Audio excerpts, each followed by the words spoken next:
Welcome to Off the Shelf with Christine and Katie. Maybe you've been in a little bit of a reading slump.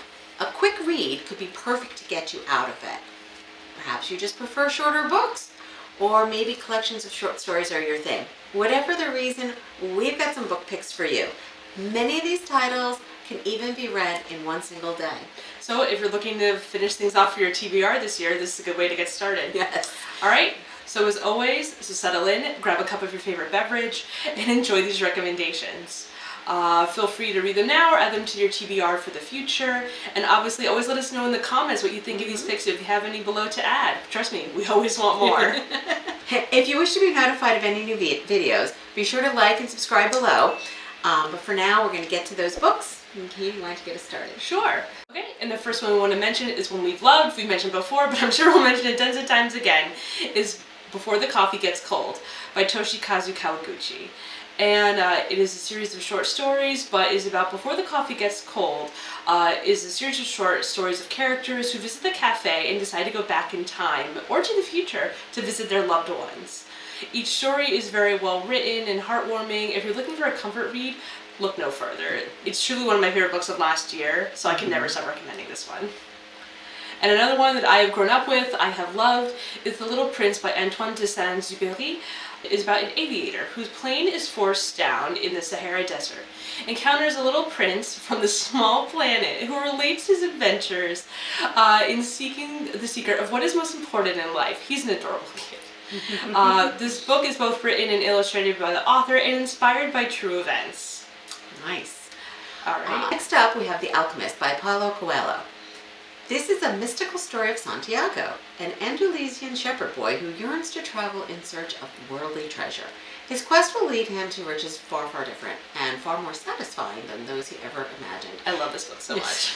Santiago's journey teaches us about the essential wisdom of listening to our hearts, of recognizing opportunity, and learning to read the omens strewn along life's paths, but most importantly, to follow our dreams. Also, I just found out it's available as a graphic novel, so if you want an even quicker read, check that one out. Yes, I read it originally though just in text form, and it is also heartwarming and adorable. I highly recommend. Next, then we have The Cat Who Saved Books by Suzuki Natsugawa. This book has been on my TBR for a little bit since I first heard about it when we were discussing cozy fantasies. And it's about when Rintaro's grandfather dies, he is left with his grandfather's bookshop, which he will eventually have to leave to go live with his aunt. But unexpectedly, Rintaro is visited by an orange tabby cat who needs his help to free books from various perils. Good to know the cat distribution system is still going strong. Exactly. All right, and one we recommended before, but I highly recommend you read it. It's such a charming read, and the movie is also really funny. It's The Hitchhiker's Guide to the Galaxy by Douglas Adams. And this book follows the event in the life of Arthur Dent, a man who lives on Earth in England. He is whisked off then to an adventure in space by his friend Ford Perfect, who's from another planet, who tells him that Earth is about to be destroyed.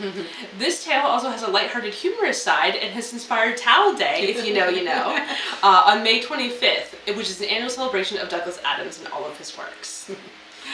Next, we have Coffee Days and Whiskey Nights by Cyrus Parker. Now, this is a collection of poems that contrast the hopefulness of a new day with what lingers into the night and how a single day can change our view on very many things. I don't normally read poetry, but I really enjoyed this collection, and this author is also a local New Jersey author. Yes. And so the next one we want to recommend is an author we have loved and mentioned before, but we'll always continue to recommend. And this one is We've Always Lived in the Castle by Shirley Jackson.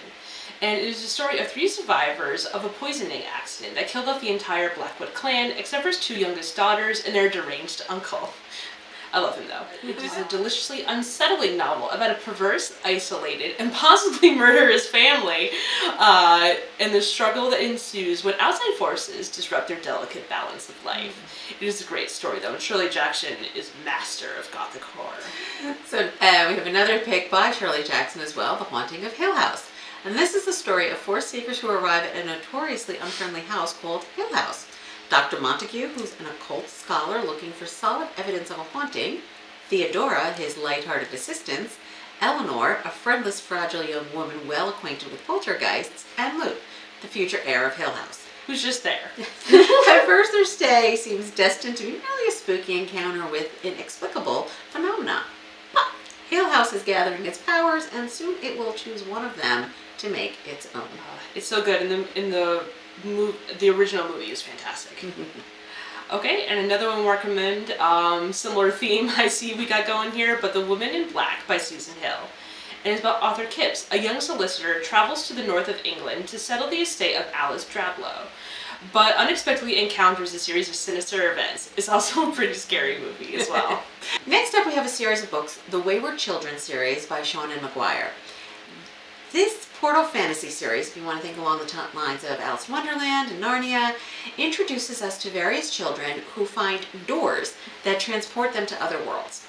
These are children who feel forgotten, abandoned, or like they just don't fit in, but they've now found their place beyond these doors. These books ask the question of what happens to these children when they get returned back into the real world.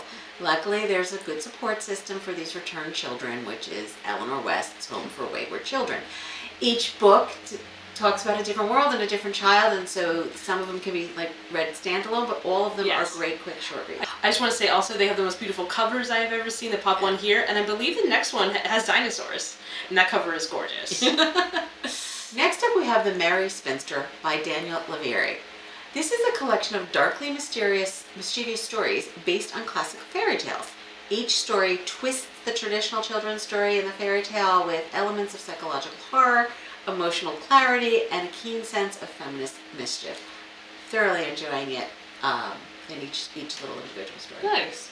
And the next one I recommend, we've mentioned it before, but it's a great series. It is called The No. 1 Ladies Detective Agency by Alexander McCall Smith. The book in this series features Precious Ramotswe, who is drawn to her profession to help people with problems in their lives. Immediately upon setting up shop in a small town, she is hired to track down a missing husband, uncover a con man, and follow a wayward daughter.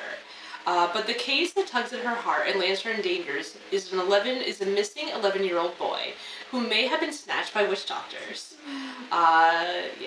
Equal parts cozy mystery and contemporary fiction. This is highly one I recommend you check out. It's a lot of fun. And the next one is one that I really love reading. It's called Crooked House by Agatha Christie. And it is similar to Knives Out. This book is about a family that is under suspicion after the death of their grandfather. Sound familiar? It quickly becomes apparent that one of them is the murderer.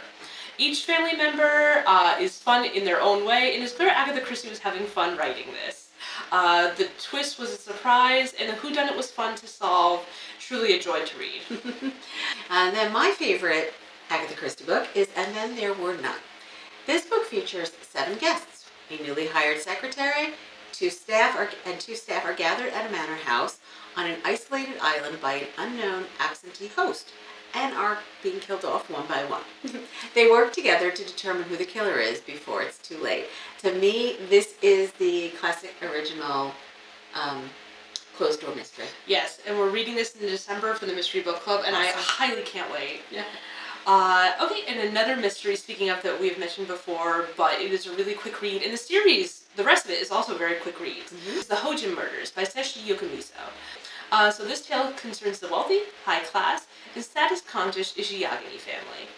On the night of the eldest son Kenzo and his young bride Kasuko, both are murdered by a mysterious assailant who flees into the night, leaving nothing but a handprint and a bloody katana in the snow. Very visually appealing. Translated from the Japanese, this is the first in the Detective Kosuku Kendachi series. An amateur detective who solves this mystery using logic as Sherlock Holmes would. I personally thought it was a lot of fun. He uses mechanics that I thought was really interesting for murder mysteries. And they're continuing to translate this series. So. There's about 80 in this series, but they're all quick reads. So if you want to get started on the first one, you could probably pile through the rest. I think they're on number 3 now. And last we have An Elderly Lady is Up to No Good by Helen Thurston. Don't mess with Maud. No. If you rankle her, you're likely to end up dead. That's what happens to several of the unsuspecting characters in this quirky quintet of tales.